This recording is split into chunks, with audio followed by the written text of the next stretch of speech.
कोई स्टडी करे नहीं है और हत्याबंदी ये लोग ले आए। कानून वालों को बोलो ना आप लोग क्या वो कानून बंद कर दो। डिफरेंट कम्युनिटी से रिलेटेड लोग जो हैं बेरोजगार हैं, इनके खाने पीने के वांदे हैं। मतदान मागासाठी येते ते आमच्या घरी, पाय पडते ते, हात पडते ते. आता हे आमचं बंद झालेलं हे कुणी नाही आले आमच्या.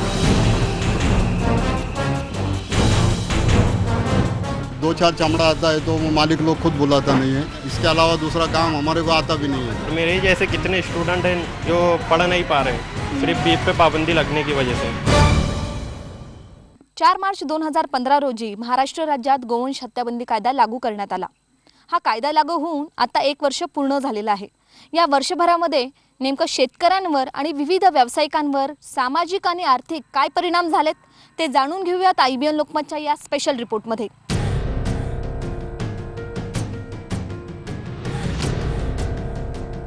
देवनार देशातला हा सर्वात मोठा कत्तलखाना। गेल्या वर्षीपर्यंत इथे कोट्यवधींची वार्षिक उलाढाल होत होती, पण आता ही ओळख पुसली गेली आहे। हजारो कुटुंब बेरोजगार झाली आहेत। जब से देवनार स्टार्ट हुआ, जब से मैं आई हूँ, यहीं जानवर को बैल बिल को पानी भी पिलाना, घास भी डालना, नहलाना धुलाना सब कुछ करना, लेकिन अब 1 साल से बंद है और ये हमारी परिस्थिति इतनी वो हो गई कि मैं खाना खाने के लिए मोहताज हो गया हूँ। आज 40 साल से इस कारोबार के अंदर में हूँ। अच्छा। हम लोग का खानदान से ही काम है और आज जब से ये बंद हुआ है हमको कारोबार करने को नहीं मिल रहा है। इसकी कोई स्टडी करे नहीं है और हत्याबंदी ये लोग ले आए। यहाँ पर बैल का बंद करना बहुत बड़ी मुश्किल का कहीं हो गया। हमारा कारोबार गवर्नमेंट ने छीन लिया या बंद कर दिया, तो अब हमारे बच्चों को खाने को कहाँ से आएगा, या हमारे बच्चों को पढ़ाई को कहाँ से आएगा, या कोई भी कार्यकर्ता काम का ब्याह शादी अगड़म बहुत से काम है कहाँ से आएगा। हम लोग एकदम बैठे हैं, भुखमरी हो गई है और गवर्नमेंट बंद कर रही है, तो हमें कहीं नौकरी दे, काम दे या कोई भी रोजी रोटी को हमें लगाए। बैलांचा वध पूर्णपणे बंद करण्यात आलेला आहे, त्यामुळे आता देवनारमध्ये बैल येत नाही आहे आणि त्याचा परिणाम झालेला आहे स्लॉटरवर। जवळजवळ 40% अंदाजे वधसंख्या कमी झालेली आहे। रेव्हेन्यूमध्ये थोडासा घट आलेली आहे।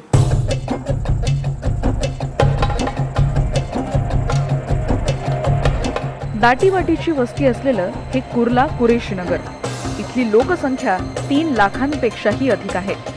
बीफ मार्केट आणि त्यावर आधारित विविध व्यवसाय यातून इथे प्रचंड उत्पन्न मिळायचं। आता मात्र या मार्केटमध्ये शुकशुकाट आहे, अनेकांवर उपासमारीची वेळ आली आहे। मुंबई येथील कुर्ला या परिसरात असलेल्या कुरेशीनगर परिसरामध्ये मी आहे। इथे जवळजवळ 3 लाखांपेक्षा जास्त समाज राहतो आणि या सगळ्या समाजाची कुटुंबाची जी चूल आहे ती पेटती ती फक्त या दुकानांवरती या मटण विक्रीतून। मात्र आता म्हशीचं मटण आहे तेच फक्त कत्तली जी आहे ती परवानगी देण्यात आलेली आहे। म्हशीचं हे फक्त मटण आहे। गोवंश असल्यामुळे बैल आणि वळूची कत्तल आता होत नाही। आपण बघतोय की नेमकी काय अवस्था आहे। इथे 40 दुकान होती त्याऐवजी फक्त 2 किंवा 3 दुकान आपल्याला दिसतात। काय सांगाल, काय अवस्था आहे सध्या सगळ्यात? आता सध्या अवस्था बेकार चालू आहे सध्या। ह्याच्यामुळे आमचं पहिलं जे मटण चालत होता ते आता काही ना, पोट भरण्याची असं झालेलं आहे की आता आमचं सध्या पोट भरू शकत नाही आम्ही। आमची लेकरं बाळं कुठं वाटावर आणून सोडायची, कुठं आणून सोडायची आम्ही? आमच्या जेवणासाठी अपयशात आता काही घरी नाही। जेवणासाठी आमच्या लोकांच्या घरी जाऊन दारामागं पाठीमागं त्यांच्या मागायचं आणि आम्ही काही करायचं। ह्याचा काय उपयोग असला तर तुम्ही काढू शकता। ह्याच्याशिवाय आमचा इलाज काय नाही, तर शेवटी आम्ही फाशी घेऊन मरणार आहे। आता सत्ता तुम्ही या गव्हर्नमेंटच्या विरोधात बोलताय, मात्र विरोध पार्टीचं कोणी आलं होतं? कुणी नाही आलं होतं मॅडम आमच्याकडे। कोणी विरोध पार्टी कुणी अशी मतदान मागासाठी येते ते आमच्या घरी, पाय पडते ते, हात पडते ते। आता हे आमचं बंद झालेलं हे कुणी नाही आले आमच्याकडे। गौवंश के ऊपर जो बंदी आई, लॉ जो एक्ट हुआ, इससे काफ़ी समाज में डिफरेंट कम्युनिटी के लोग इससे रिलेटेड थे। कोई पर्टिकुलर एक कम्युनिटी का इससे कोई लेना देना नहीं था। इसमें एक कम्युनिटी थी जो बुचर का काम करती, बुचर के साथ साथ जो और रिलेटेड बाय प्रोडक्ट्स इससे निकलते थे, उससे जो रिलेटेड लोग थे वो बहुत बुरी तरीके से इफ़ेक्ट हुए। और ये हमारी सरकार को लाने से पहले ये सोचना बहुत ज़रूरी था कि इनके लिए पर्यायी व्यवस्था हमने क्या की। डिफरेंट कम्युनिटी से रिलेटेड लोग जो हैं बेरोजगार हैं, इनके खाने पीने के वांदे हैं, इनके एजुकेशन पे इनके बच्चों के इम्पैक्ट हुआ है।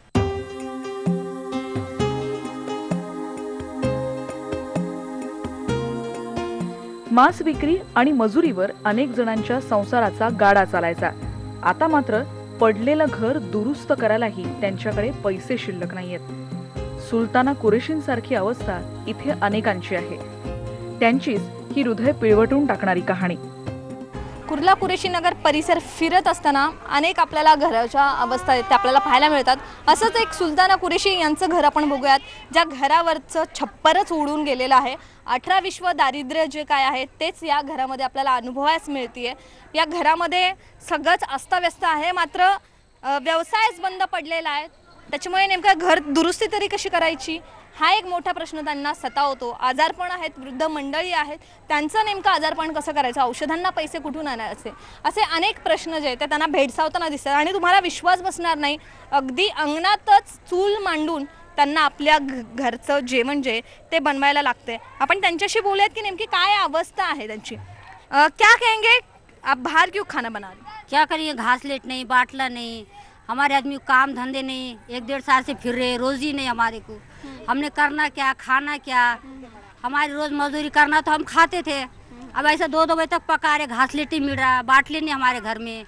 6 महीने से घर के बेघर बैठे हम, ऐसी मट्टी में सो रहे, रात भर बैठ रहे. क्यों आपने बना के क्यों नहीं लिया फिर, अगर ये इतना उठ गया? पैसा नहीं, धंधा पानी नहीं हमारा, पैसा बनने को लगता नहीं क्या, कहाँ से लाना हमने पैसा.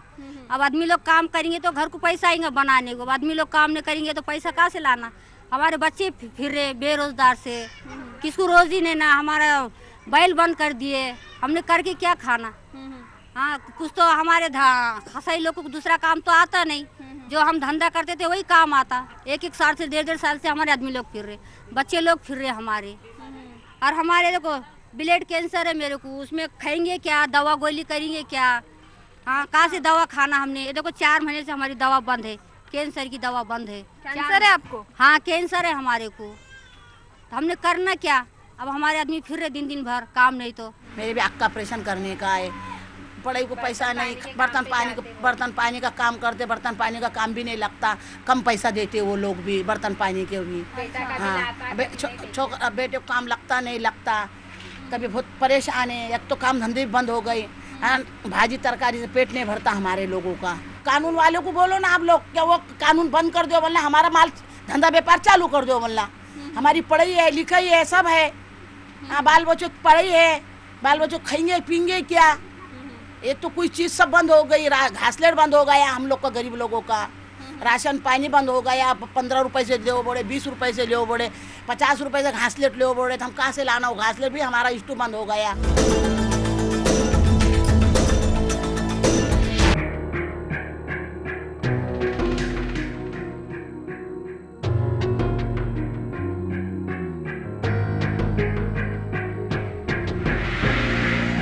भाकड जनावरं विकून शेतकऱ्यांना थोडाफार का होईना फायदा व्हायचा. पण आता मात्र दुष्काळात ही जनावरं जगवायची तरी कशी, ही विवंचना बळीराजाला सतावते. लाख रुपयाच्या म्हशी सांभाळायचे एक, त्याला वैरण नाही, पाणी नाही. समजा असं विकून बी टाकायचं म्हणलं तर त्याला काय येत बी नाही, त्याला कोण घेणार बी नाही. त्याच्यावर बंदी आले, इकायचं नाही, करायचं नाही. मग शेतकऱ्याला त्यातलं निंपट तर मिळेल, असं इकावं म्हणलं तर त्यात काय मिळत बी नाही. काय करा शेतकऱ्यांना सांगा, शेतकऱ्याला काय पर्यायच उरलेलं नाही. आमचं म्हणणं काय, जनावरांसाठी चारा पाण्याची सोय करावी, चारा द्यावा. कशाला ठेवला ते कायदा, बंद करावा कायदा, मग काय उपयोग आहे त्याचा.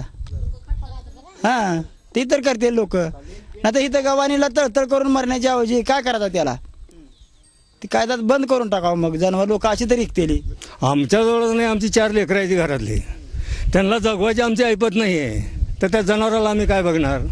तुम्ही जी बंदी घातली, हा समजा ते जनावर 3,000-4,000 जे खाटी घेत होता, ती सुद्धा त्या ज्याच्याजवळ जनावर त्याची ऐपत नसल्यामुळे तळ काढण्यासाठी ती खटकाला देत होता.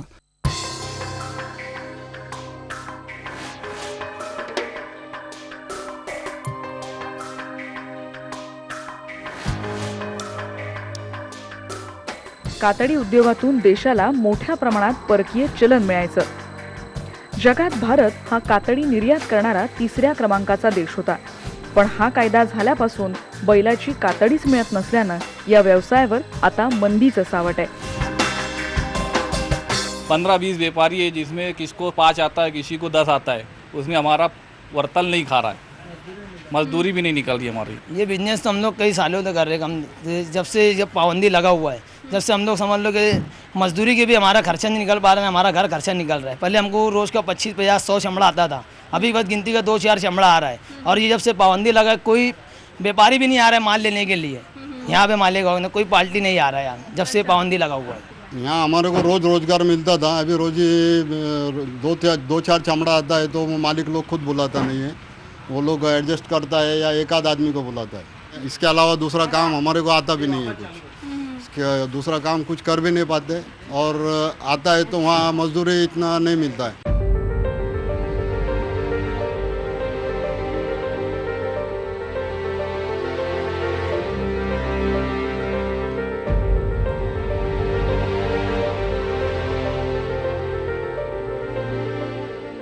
परंपरागत व्यवसाय सोडून आता नवीन पिढी जी आहे ते शिक्षणाद्वारे मुख्य प्रवाहात येऊ पाहते. मात्र स्वतःचा व्यवसायच कोसळल्यामुळे फीस तरी कुठून भरायची आणि त्याच्यामुळे अनेक जणांनी आपले शिक्षणच अर्धवट सोडले. अशीच काही मुलं जी आहेत ते माझ्याबरोबर आहेत ज्यांना चक्क हॉटेल व्यवसायामध्ये यावं लागलेलं आहे. आपका नाम क्या है और आप क्या करते हैं यहाँ पे? मेरा नाम मुजम्मिल अहमद शेख सलीम कुरैशी है. मैं इंजीनियरिंग कर रहा हूँ अभी. और ये होटल मेरी ही है. अभी मैं यहाँ पर काम करता हूँ. मुझे एक बताइए कि कब से आपने ये होटल खोली और क्यों खोली? मैंने अभी 1 साल हो रहा है ये होटल खोलने. अभी बीफ पे पाबंदी लगी है, जब से फीस का बहुत प्रॉब्लम होने लगा. जब से होटल खोलना पड़ी मुझे मजबूरी में. मजबूरी में होटल खोलना पड़ी. मैं इंजीनियरिंग करना चाहता था, मगर फीस का प्रॉब्लम होने की वजह से इंजीनियरिंग नहीं कर पाया. फिर अभी आप आगे पढ़ने चाहते हो या नहीं? पढ़ना चाहता हूँ, मगर अभी फीस का मसला है मैडम, तो कैसे पढ़ सकता हूँ.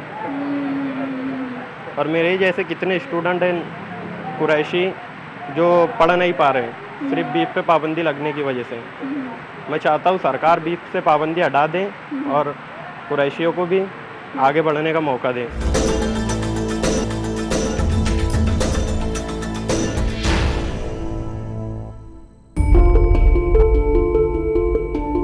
मासा व्यतिरिक्त इतर टाकाऊ भागांपासून इथे अनेक उद्योग चालत. त्यातील चरबी काढण्याचा एक महत्त्वाचा व्यवसाय आता ठप्प झालाय. कढई करणं म्हणजे चरबी वेगळी करण्याची ही सगळी प्रक्रिया. एका कढईवर 15 ते 20 मजूर काम करत, तर एका दिवसात तब्बल 6 ते 7 टन चरबी वेगळी केली जात होती. मालेगावमध्ये 50हून अधिक चरबी काढण्याचे कारखाने होते. आता हा सगळा परिसर ओस पडलाय.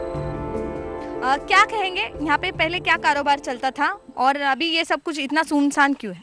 अभी इससे पहले गौवंश कायदा जब लागू नहीं हुआ था, उससे पहले जो जानवर यहाँ पर स्लॉटरिंग होते थे, तो उससे जो वेस्टेज मटेरियल निकलता था, हड्डी है, चर्बी है, चमड़ा है, तो इसका सब यहाँ पर प्रोसेस किया जाता था. कढ़ाई के ज़रिए से हड्डी को बॉईल किया जाता था, चर्बी को बॉईल किया जाता था, और हड्डी से समझो तेल निकाला जाता था. वो तेल जो है तो इस समझो साबुन वगैरह के काम में आता था. और एक कढ़ाई के ऊपर कम से कम 10 लेबर काम किया करते थे. और तकरीबन मालेगांव सिटी में वाड़ी नाला परिसर के अंदर स्लॉटर हाउस से जो लग करके है, ये एरिया में कम से कम 150 कढ़ाइयाँ चलती है. एक कढ़ाई पर 10 आदमी काम करते, तो तकरीबन 1500 लेबर यहाँ पर रोज़गार अपना पाते थे. लेकिन वो कायदा लागू हो जाने के बाद से वो सारी पूरी इकोनॉमी कोलैप्स हो गई है, पूरा खंडर हो गया है, और सारे लेबर जितने सब बेरोज़गार हो गए हैं. तो अभी कैसा है कि आज कारोबार चलने से शादियों का भी इतना वो था कि बहुत ज़्यादा पैमाने पर खर्च करते थे, लेकिन आज हालात ही आ गया कि हम लोग को मेड़ावा शादी करने का वो मौका मिल रहा है.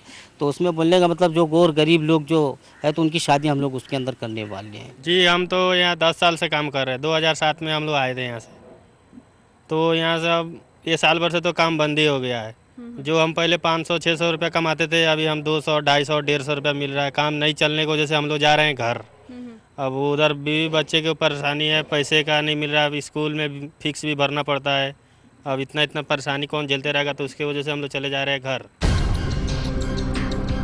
या कायद्याबरोबरच अनेक गैरसमजही पसरले. म्हशीच्या कत्लीला परवानगी असतानाही अनेक जण भीतीच्या सावटाखाली व्यवसाय करताना दिसतात. अभी तो हम लोग सिर्फ भैंस का माल मतलब ला रहे हैं, क्योंकि जब गवर्नमेंट ने बैन लगा दी है जो चीज़ पे, तो वो चीज़ हम खुद नहीं काटते, वो चीज़ काटते नहीं है। भैंस का माल लाने के बाद भी गवर्नमेंट हमको तकलीफ दे रही है, पुलिस वाले तकलीफ देते, ये तकलीफ देते कि ये तुम्हारा गाय का माल है, और कुछ मतलब इन्हें पब्लिक मतलब बोलती है उसको, तो फिर भी हम लोग बोलते हैं टेस्ट तो कर लो ले आके तुम, हमारा कोई माल ऐसा है नहीं, हम गलत काम करते नहीं, जो गवर्नमेंट हमको बताई है वही काम हम करते। भैंसों के माल में भी हमको गवर्नमेंट तकलीफ दे रही है। मुंबई उच्च न्यायालयात गोवंश हत्याबंदी कायद्याला आव्हान देणाऱ्या 7 ते 8 जनहित याचिका दाखल करण्यात आल्या। त्यांची सुनावणीही पूर्ण झाली, पण आता उच्च न्यायालय काय निर्णय देणार याकडे सगळ्यांचं लक्ष लागलंय। या कायद्याअंतर्गत कोणत्या गुन्ह्यासाठी शिक्षेची नेमकी तरतूद काय त्यावर एक नजर टाकूयात। गोवंशाची कत्तल करणं यासाठी कलम 5 नुसार 10,000 रुपये दंड आणि 5 वर्षांचा कारावास। गोवंशांच्या कत्तलीसाठी वाहतूक किंवा निर्यात करणं यासाठी कलम 5(अ) अंतर्गत 10,000 रुपयाचा दंड आणि 5 वर्षाचा कारावास। तर गोवंशाच्या कत्तलीसाठी खरेदी किंवा विक्री करणं यासाठी कलम 5(ब) नुसार 10,000 रुपयाचा दंड आणि 5 वर्षांच्या कारावासाची शिक्षा आहे। तर गोवंशाचं मांस ताब्यात ठेवणं यासाठी कलम 5(क) आणि (ड) नुसार 2,000 रुपयाचा दंड आणि 1 वर्षाच्या कारावासाची शिक्षा आहे।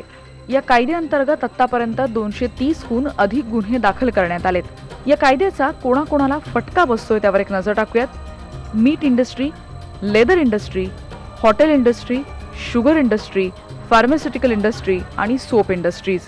तर या कायद्याला कोणी कोणी आव्हान दिले त्यावर एक नजर टाकूयात। Jamatul Qureshi minority association, Indian union Muslim league, Anna Baburao Nigade हे शेतकरी, हरिशेन जगतियानी हे माजी ज्येष्ठ विधिज्ञ, आरिफ कपाडिया आणि गौतम बेनेगल यांनी या कायद्याला आव्हान दिलंय। नवीन कायद्यानुसार संपूर्ण जे शेड्यूलमध्ये बुल आणि बुलक हे वर्ड्स होते तर ते डिलीट करून संपूर्ण गोवंश हत्याबंदी करण्यात आली आणि त्याप्रमाणे मग जे अफेक्टेड पर्सन्स होते खूप सारे, ज्याचा परिणाम शेतकऱ्यांवरती, जे कुरेशी जमात जे की मेनली त्यांचा बिझनेस हा होता, त्या व्यतिरिक्त स्लॉटरिंग व्यतिरिक्त पण जे अलाइड बिझनेस होते ते सगळे अफेक्ट होत होते। त्याप्रमाणे खूप सारे पिटिशन्स हायकोर्टात आलेले होते। त्यामध्ये आम्ही एक पण कुरेशी जमात पुणे आणि इतर महाराष्ट्रातील इतर शहरामधील पण कुरेशी जमातीपर एक पिटिशन केलेलं आहे। तर त्या पिटिशनची हिअरिंग कन्क्लूड झालेली आहे। 8 जानेवारीला कोर्टाने जजमेंट रिझर्व केलेलं आहे आणि थोड्या दिवसात जजमेंट येण्याची शक्यता आहे, पुढील आठवड्यात किंवा 1-2 आठवड्यात। हे सगळं वास्तव पुढे आलं तरी लोकप्रतिनिधी मात्र कोणत्याही प्रकारचं नुकसान किंवा बेरोजगारी असल्याचं मान्य करायला तयार नाहीत। याबाबत राज्याचे महसूल आणि अल्पसंख्याक मंत्री एकनाथ खडसे यांनी काय म्हटले बघूया। या माध्यमातून कोणत्याही प्रकारची तक्रार आता या क्षणापर्यंत तरी राज्य सरकारकडे आलेली नाही, आणि आली तरी आमचं सातत्यानं आव्हान राहिलेलं आहे की अशा स्वरूपाचं गायी असतील, भाकड गायी असतील, तर या संदर्भामध्ये कुणालाही असं वाटत असेल की याचं संरक्षण करावं तर सरकारकडे आमचे दरवाजे मोकळेच आहेत, आम्ही त्यांना सांभाळण्यासाठी तयार आहेत।